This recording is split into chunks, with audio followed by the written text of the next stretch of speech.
Hello everyone. Sejr here. Thank you so much for joining me for my first 5 cards for the Kendra Card Challenge number 10. Um, if you are not familiar with Kendra Card Challenge, all the information will be down in the description below. Essentially, you will follow some instructions that will allow you to create 15 cards out of 6 pieces of pattern paper. This is the first 5 cards just to keep the series and videos nice and short, and then the other 2 will be coming after this.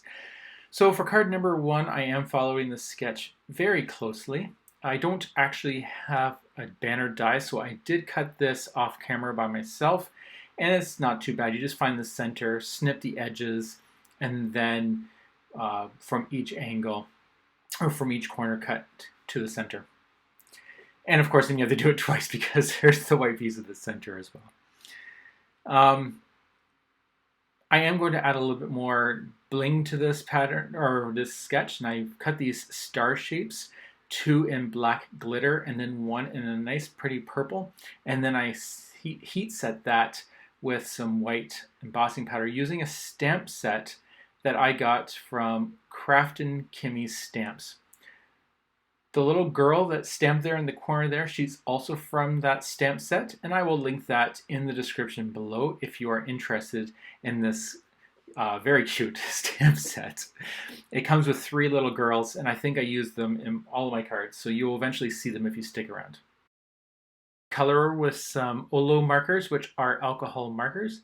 You definitely can use any of the alcohol markers out there. That just happens to be the ones that I have available at the time of coloring. And I did a nice pretty purple, which is to match the purple on the star that I used for the sentiment. I tried to find a combination, and you can see the sash and the flowers all yellow, which is matching the background. So when I'm picking my pattern papers, I try to color matching those colors as best as I possibly can.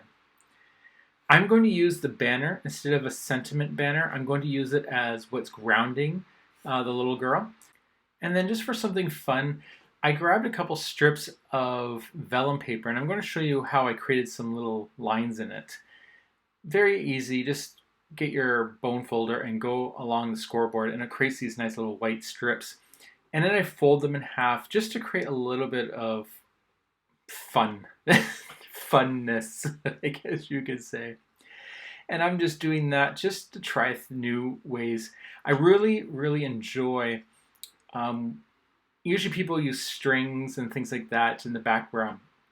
I'm really enjoying that, and I just want to dabble and see if I can pull it off a little bit. So this is really all I had. I don't have any purple string or yellow string, so I thought I'd try to bring in some vellum and see how that works. And I thought it was kind of fun, just create a little bit of interest instead of it just being the little girl by herself. The nice thing about the vellum is you can still kind of see what's behind it, so it's not that opaque. And now I'm just going to glue this sentiment just right there in the corner there, kind of filling in the cards so that it's not too lopsided. Because my base is white and my panel is white, I'm going to lift it up. That's usually my rule of thumb. If it's white on white, just lift it up. What will happen is you'll create a nice shadow between the 2 layers, and it makes for a nice, interesting separation. That little shadow makes a big difference. If you glued it flat on, the shadow's not as noticeable, and it just kind of melts with the base. So there we go. So you can kind of see it's like beveled almost. Well, it's lifted, so that's why you get that impression. And anyways, so card number 2. You can't really see it unless you look, but I have a numbers stencil, which I will list in the description below, and that's also from Kraftin Kimmie. Kraftin Kimmie Stamps is one of the sponsors for Kendra Card Challenge number 10. And so I'm going to be using her products for majority of the cards. I think maybe 1 or 2, maybe just 1, did not use her products. But for the rest of them, I did. And there's a lot of fun ones. If you watched the blog hop, you would have seen the fox. That was one of Kraftin Kimmie Stamps. And I really like that stamp set, so I use it a few times. But for this card, I decided to color the little girl again. Her name actually is Lulu, that's the stamp name, so I should probably use that. It sounds a little better than little girl constantly. So Lulu is wearing a beautiful yellow dress this time with a purple sash, so it's the opposite of what card number 1 was. The reason is mainly because when I was putting this together, that purple background is so purple, which is not a problem, especially if you love purple, but it would have clashed, or it would have made Lulu hidden almost because it had been too much purple. So I decided to go with the yellow. Plus, I actually like yellow. I think it's a color that's fun and not, I find a little bit harder to color. As you can tell, it's kind of dark. I wasn't wanting Lulu to be in such a dark little dress, but anyways, it's okay. She's still happy with her dress. She likes it a lot. As you can tell, she's showing off the little dress on the card with her little purple crown. I did notice that when I was putting this together that the stamp, the ink that I'm using, which was Memento, isn't as black as I wanted, so I went and outlined the whole thing in a gel pen. I'm then going to prop her up, and I positioned her right between that sentiment, so the dress and her hair kind of hugs the sentiment. And that really makes it nice. So even though the sentiment is a big white oval, the fact that you have Lulu positioned in such a way, it doesn't look too bad. It kind of looks like it's wrapping, and it's really pleasing to the eye, at least mine. At least mine. Okay, card number 3. Here's the fox. This is the fox that I colored for card number 11, which was in the blog hop. This is the second one I colored.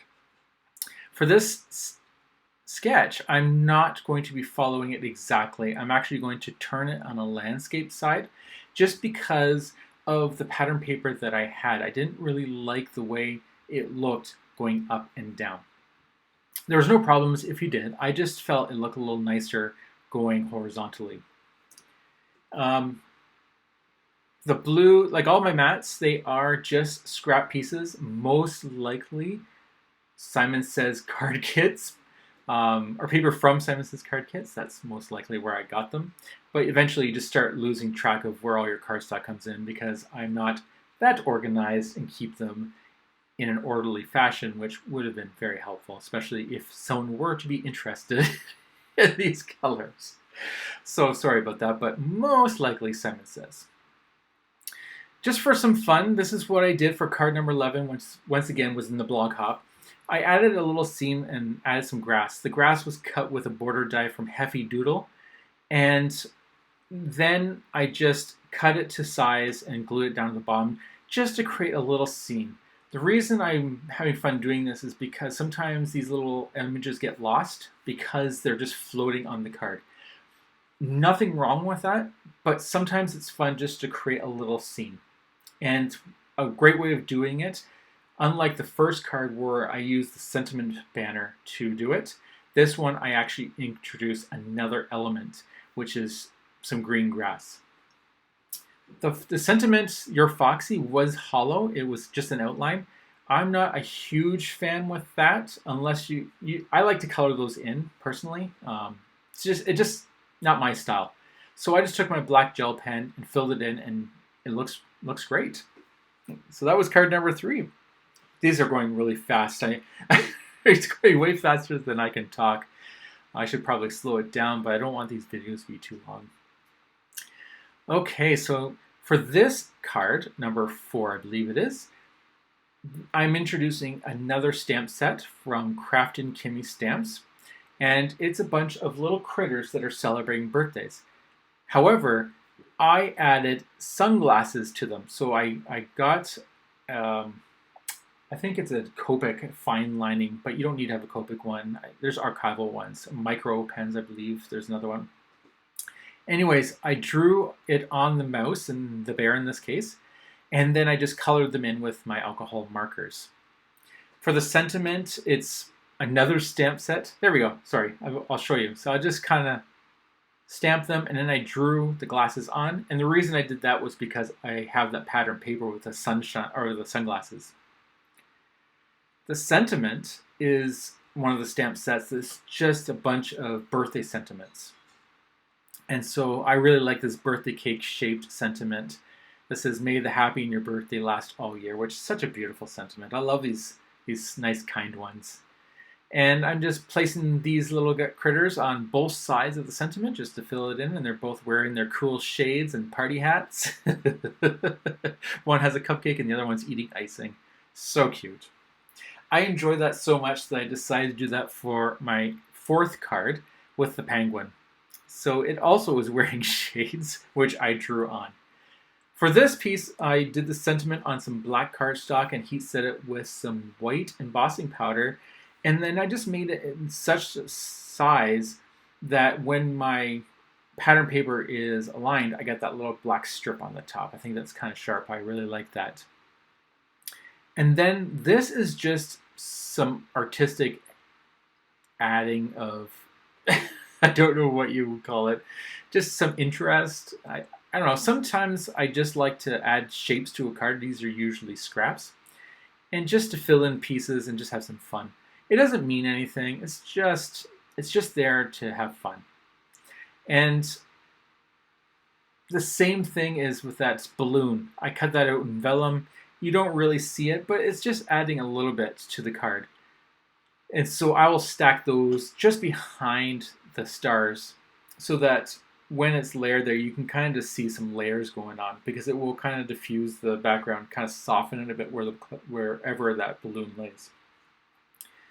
So there you go. You can kind of see, like, it's not doing much. It's just adding a little bit of design to the card.